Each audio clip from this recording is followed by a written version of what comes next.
এলাকার কথা বলতে গেলে আমি হাম্বলি মাননীয় মন্ত্রী পরিষদের যারা সদস্য থাকেন একটা হাম্বল রিকোয়েস্ট আছে ফ্রম মাই চেয়ার। এলাকার কথা যখন মাননীয় সংসদ সদস্যরা বলেন, সরকারি ট্রেজারি বেঞ্চের এবং বিরোধী দলের কনসার্ন মিনিস্টার যে প্রসঙ্গে আনেন, ওই মিনিস্টার যদি তখন উপস্থিত থাকেন এবং নোট ডাউন করেন, পসিবলি এমপি মহোদয়রা একটু হলে আশান্বিত হবেন।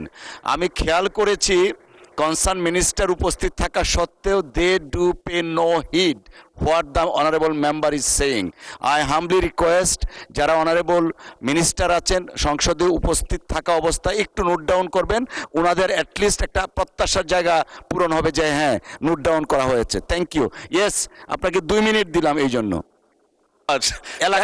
সো মাচ মাননীয় স্পিকার, অনেক ধন্যবাদ। এক সময় একসাথে রাজনীতি করেছি আপনার সাথে, অনেক ধন্যবাদ।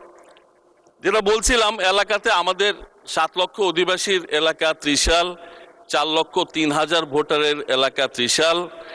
আপনি জানেন যে বিগত দিনে নির্বাচনের নামে প্রহসন ছিল, মাননীয় সংসদ সদস্যবৃন্দের কোনো অ্যাকাউন্টেবিলিটি ছিল না, তাদেরকে জনগণের কাছে যেতে হতো না, ভোটের জন্য চাইতে হতো না, এখান থেকে নমিনেশন কিন্তু এলাকায় গিয়ে অ্যাডমিনিস্ট্রেশনকে বলতো জিতায় দেওয়ার জন্য টাকার বিনিময়ে। এই ঘটনায় আমরা বছরের পর বছর খেয়াল করেছি, যার জন্য এলাকার রাস্তাঘাট বিশেষভাবে কোনো কাজ করতে পারে নাই, তারা করেও নাই, ইন্টারেস্টও ফিল করে নাই। তো আমার হাম্বল রিকোয়েস্ট মাননীয় স্পিকার, আপনার মাধ্যমে কনসার্ন সেকশনকে এবং একই সাথে মাননীয় মন্ত্রী মহোদয়কে, রাস্তাঘাট আমাদের মেজর প্রবলেম।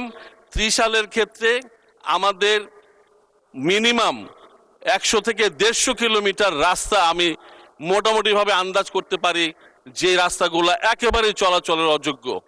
আমার অনুরোধ, আমাদের এই ত্রিশালের প্রতি নজর দিয়ে রাস্তাঘাটগুলো যদি উন্নয়ন করা সম্ভব হয়, ইনশাল্লাহ ত্রিশাল অবহেলিত আর থাকবে না। এই ত্রিশাল ঢাকা ময়মনসিংহ হাইওয়ের মধ্যে ভালুকা এবং সদরের মাঝখানে থেকেও বিগত দিনে non accountability of the member of parliaments, যার জন্য এই ত্রিশালের কোনো উন্নয়ন হয়নি। আমি অনুরোধ করব মাননীয় মন্ত্রী মহোদয়দেরকে আপনার মাধ্যমে, যাতে আমাদের এই ত্রিশালের উন্নয়নের জন্য যে সমস্ত চিঠিপত্র ইনশাল্লাহ সাবমিট করতে যাচ্ছি, সেই চিঠিপত্র যেন যথাযথ ব্যবস্থা নেওয়া হয়, এই আশাবাদ রেখে উপস্থিত সবাইকে আগামী 25শে মে নজরুল জয়ন্তীতে ত্রিশালে আসার আমন্ত্রণ জানিয়ে